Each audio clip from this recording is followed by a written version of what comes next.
The Chargers escaped, and I do mean escaped Miami with a victory over the weekend in Week 6. So coming back home to SoFi for Week 7 against the Indianapolis Colts, what would the Chargers need to do to get a victory and stay hot in the AFC? Let's get into it.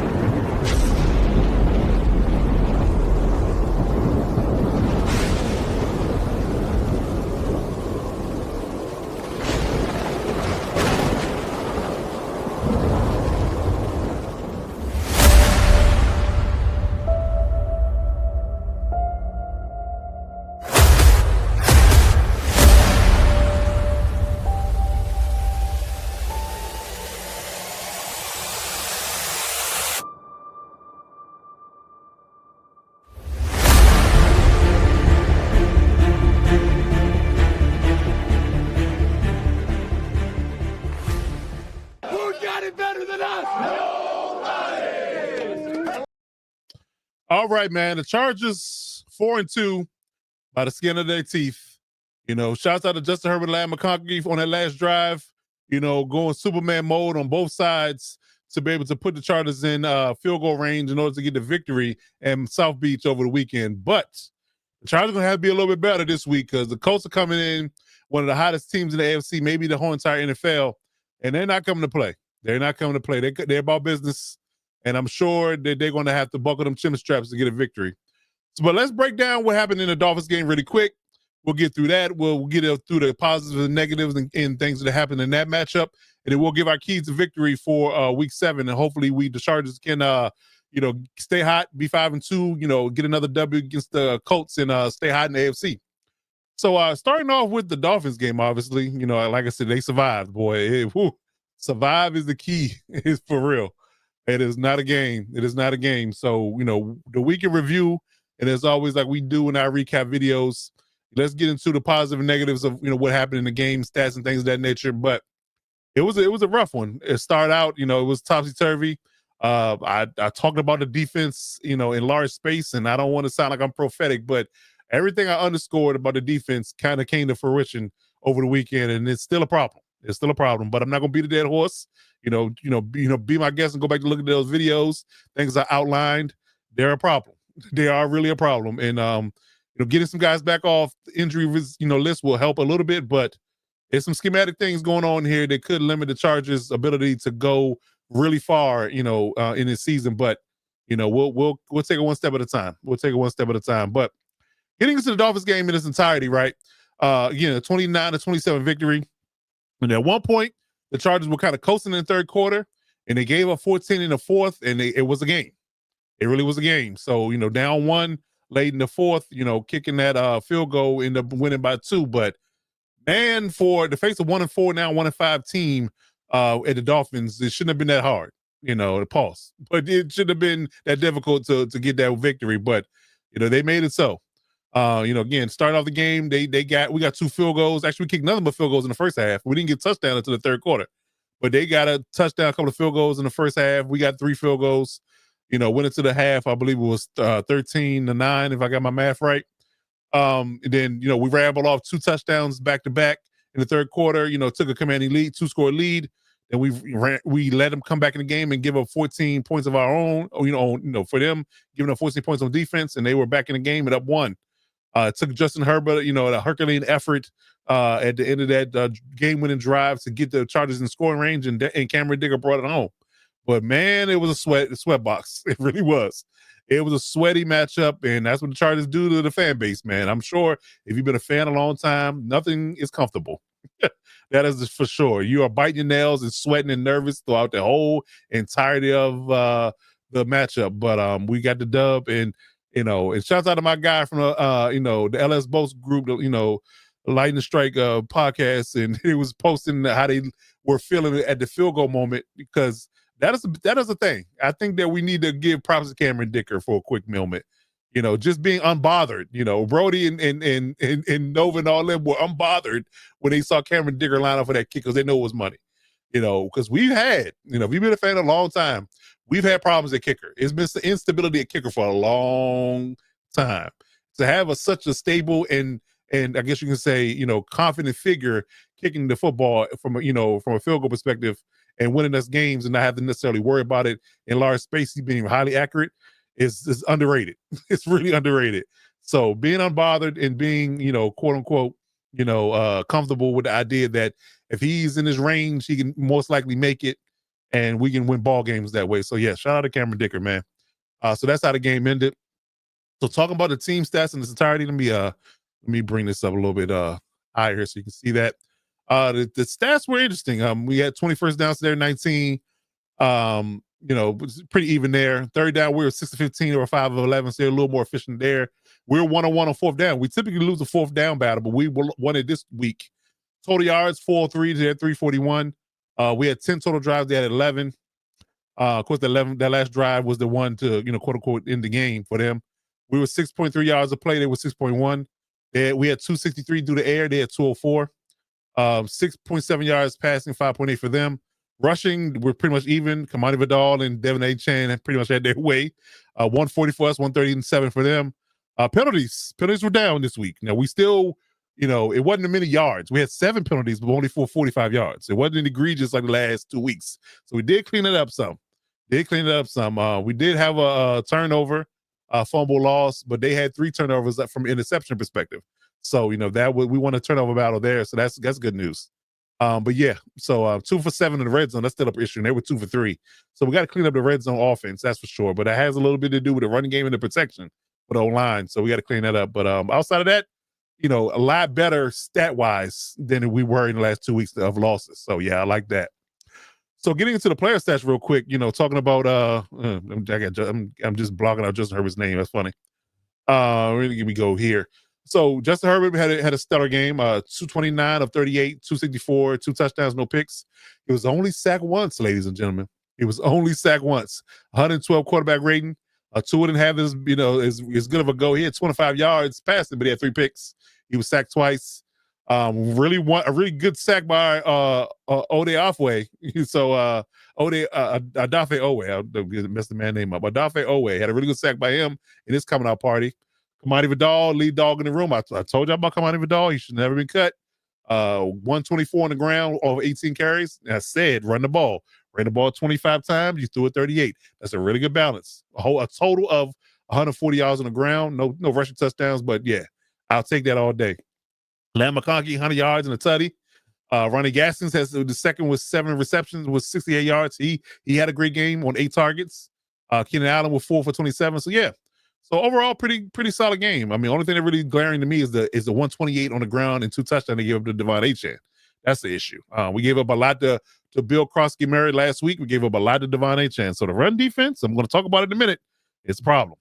But we got to clean that up. But overall, talking about the positives, I do like the run game. But clearly, 148. I said the key to stabilizing this offense with this O-line and this mosh pit of O-line, you got to run the ball. You got to stabilize the run game, make the run game the focus, and really kind of move the line of scrimmage on their defense, so we don't have to deal with their rapid pass rush, because they have really good edge rushers, And another kudos to Greg Roman for kind of tweaking his approach to the game this week. He had a really good quick pass game.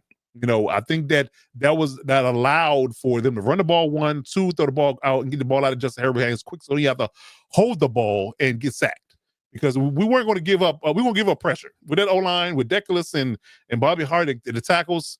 We want to give up pressure if he had to hold that football, and he did a lot, especially once the offense really got clicking, to pass the ball quickly, get the ball out, 3 and outs, 5 and outs, quick slants, screens, swing passes, all things quick and easy. 1-2, boom, 2-step drop, boom, ball out of there.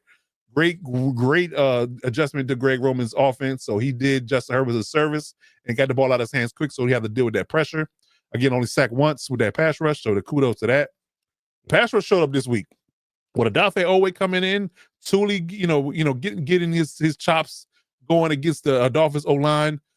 They were really after Tua. They really got after Tua. I mean, they pressured him at a high rate. They only sacked him twice, but they pressured him at a high rate, and they were in his face. I saw a complete 180 out of the pass rush than I've seen since Khalil Mack got hurt. I really saw 180. They were in his face. Now, I'm not saying they sacked him a lot. I mean, we ain't saying 7-8 sacks, kind of what the Broncos are doing over there in Denver, but But yeah, they were in it to his face a lot, which I think would rattle him and allow for him to throw those interceptions. So I definitely like what the pass rush looked like. And again, that was one of my keys, one of my issues that I had. The pass rush was non-existent. So with Adafe and company and him mixing and matching and putting those different, personnel packages in and getting after the quarterback, it was a sight to see. And I hope we can build on that. But I did like what the pass rush looked like. And overall, the resilience of Justin and Ladd, man, they were just stuck in, feet in the ground, grinding it out, and they were the focal points of that last drive that got us in field goal range that allowed us to win the game. So yeah, love their resilience. And Zion Johnson, man, I got to give him credit. Now, this might be a little bit of fool's gold. I'm gonna be honest. I'm gonna be really candid and honest about this because we have to understand that Zion Johnson is in a contract here, right? He's always been a really good run blocker. I give him credit for that, and I did a whole video over the summer about his abilities, right? But I will say that he for sure has upgraded and stepped up his pass blocking game this year. They've been really focusing on and kind of hammering in on Bradley Bozeman's ineptitude. Ineptitude for sure. That's a good word. I like that one. His ineptitude at pass blocking. So they've been kind of focusing and stunting and throwing pressure at him, not really focusing on Zion. But if you watch the film, Zion has definitely been better in pass pro. He's definitely been better at pass pros. Now, again, your back against the wall because you're looking for a bigger contract, either from the Chargers or somewhere else. So if you're looking at it from a perspective that you are trying to get paid, as a former first round pick, you will want to play your best ball right now. So some people kind of do that to you. JC Jackson, unfortunately, I know that he's persona non grata with the Chargers, but he played a really good game in New England before he got paid. So when you're in a contract year, guys play well, and then somehow or another they kind of get paid and just sit back and count their money and start working hard. But so I don't know if that's Zion Johnson's bag or not. I don't know. But for right now, for this year, in 6 games, he's been playing well in pass pro. He might be one of the few. Clearly Joe Alder's not a conversation piece here because we know he's good. But I'm talking about the guys that have been out there: Becton, Deculus, Bozeman, Trey Pipkin, all those guys, Solier. They've had their woes. But Zion has been a stabilizing figure in the pass protection ball game. So I got to give him his flowers, where is it due? So yeah, I like where he's at in that space. But getting to the negatives though, got to talk about that. Not many, but a few.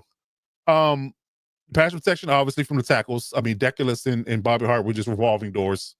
I mean, they were just swinging saloon doors, Ole and Matador type of style. They were just swinging gates. It really was. They were just swinging gates with little resistance when it came down to edge pressure. So, and again, I give Greg Roman a lot of credit for having a really good, concise, short pass game to keep Justin from getting pressured a lot. So that was a thing. But yeah, we knew that going into the game, we were going to give a pressure on the edge, but again, we were nervous as fans because we were like, okay, the pressure is typically the problematic areas in the pressure department it's typically, interior, especially when we have Rashawn Slater and Joe Alt. But now the tackles are gone and we got pressure from all facets. But again, I give Zion a lot of credit. He held up, but the tackles did not. That is for sure. Didn't like it at all. So that was an issue. Again, run defense is an issue too, and I think that's partly due to the fact that Khalil Mack is not out there on the edge, because they're getting a lot of runs on the edge. I mean, we're not holding the edge well. They're running in between the tackles pretty decently. I'm not sure what that third, D lineman is doing. I think Jamari Caldwell and Taylor Tart are holding up well, but I think in certain aspects and facets, they're running away from them and getting downhill in the interior. And they're really sealing the edge well and getting outside on the edge and having big runs. Bill Krosky-Merritt had a few in the Commanders game, and so did Devon Achane. They browbeat RJ Mickens for missing that tackle, but damn, he should have been at top speed hitting that edge. Devon Achane's speed is different, bro. It's different. And I'm sorry, even Derwin or even the best tacklers and safeties in the game will have trouble when he's hit full speed on the edge and he's running off into races. It's a tough order. And I shout out to RJ Mickens as well, man. He definitely played well after missing that tackle because he was out there hitting people left and right, especially in the second half. I saw 27 in multiple plays and making multiple hits. So I'm loving what he's going to bring to the team going forward. But, again, the run defense was a problem on the edge. So, whenever we do get Khalil Mack back, that should stabilize a bit. But I'm not the fan of rushing him back, and I'll talk about that later. But again, the soft zones is a problem for me with Jesse Minter. Really playing a lot of off coverage, not a whole lot of man. And I say that because of this. When it comes to defense, it's everybody has to support each other. The pass rush got to support the secondary and vice versa, right? You got to hold up in coverage, but you also got to get to the quarterback, right? But if you're not giving the rush a chance to even, be in a conversation, that's an issue. And that's the problem I had with the soft zones that they play, right? Because they are playing off coverage and giving up these quick in timing based throws, and Tua can get the ball out of his hands, or any quarterback for that matter, can get the ball out of his hands in 1.2 to 2 seconds. That's going to nullify the pass rush because they're just not going to be able to get there. By the time you get out your stance, even the quickest, most elite edge rushers can't get to the quarterback in less than 2 seconds. So if the ball is already gone, that negates the pass rush. So you got to play tighter coverage to give your pass rush a chance. You do. Tom Brady came up with this formula a few years ago where he looked at the fastest and quickest steps that the edge rushers had. TJ Watt with 1.62 in a 10-yard split and things of that nature. He said, well, if TJ can cover 10 yards in 1.6 seconds, guess what? I need to have the ball out my hands by 2. So the idea of the quick pass game really was, revitalized with Tom Brady, and everybody else is doing it. And the defense is giving up that particular aspect of the game. They're playing soft zones, they're playing off coverage, and those quick outs, those quick stop routes, those quick comeback routes and things of that nature are all wide open. So you don't give your defense a chance or give your pass rushers a chance to even get in the conversation of getting pressure on the quarterback, because guess what? Unless it's a long distance situation, second and long, third and long, guess what? You're going to give up a quick pass and a quick first down. They're going to move the chains, and the pass rush is going to be null and void. So that's my issue with them still doing that. Still having that philosophy, I should say.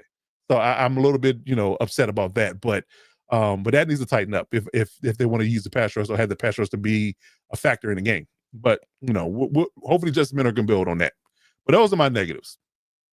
So getting into a stat that I want to bring up, because I talk about this, in the Giants game in the recap. And it's coming back again. Week 4 was a problem from a pass rush perspective, and in week 7 is going to be too. Because guess what? The Colts D line is legit, interior and edge.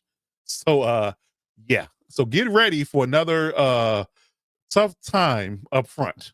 And Joe Alt isn't practicing yet. So I'd like to believe he's probably not gonna play this week already. I mean, I know it's only Thursday. It's still not a guarantee that he won't play, but I'm not liking the odds. So with that being said, with the O-line, you have to roll out again.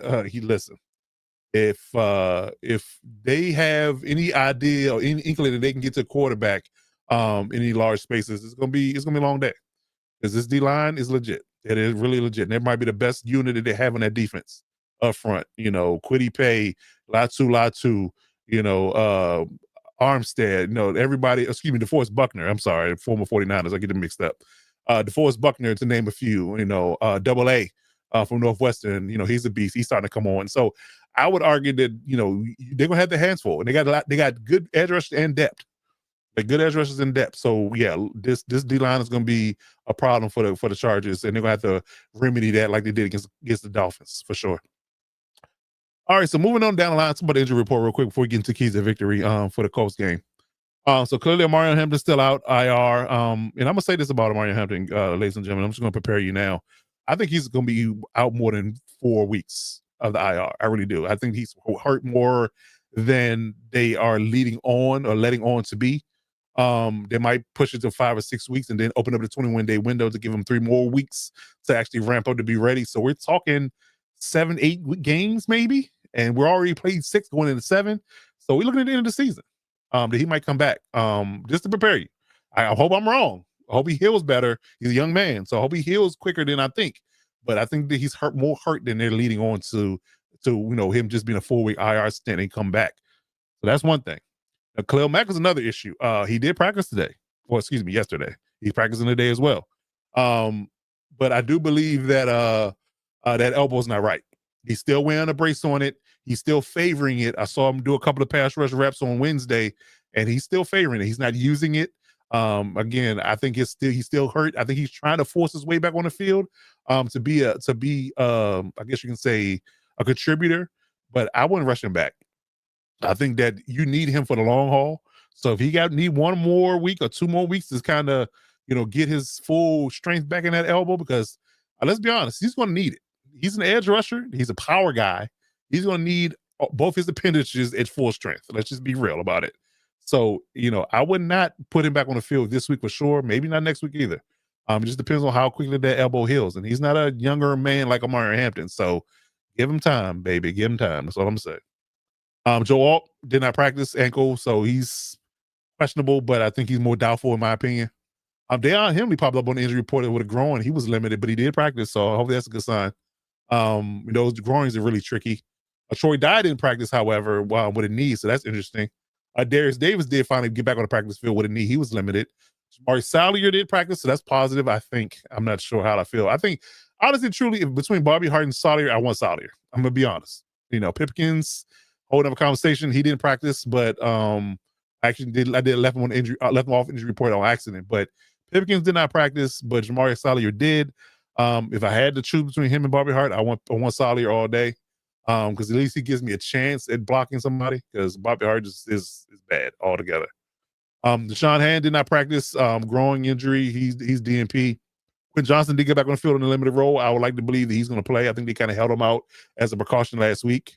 But Troy Dye being out, I think Denzel Perryman will be back on the field this week in his place, with his good news for the run defense. Ankle, he practiced full last week, and he practiced full this week. So that's a good sign that he's going to come back. Hopefully he can stay healthy, fingers crossed. Elijah Molden with a thumb. He hurt his thumb in the Dolphins game, so he didn't practice Wednesday. So that's a concern. But I do like the idea of him not being there where RJ makes get a little few more reps. I'm not mad at that at all. But Cal Kanara was on injury report. Ironically, he practiced full, but he has some type of knee issue. I think that's what's been lingering with him and why we haven't seen him a lot. I think he's had a lingering knee issue since the preseason. But he did practice full, so hopefully we'll get some reps. He did get some reps in the Dolphins game, so hopefully we'll see him again in the Colts game. So there's your injury report there.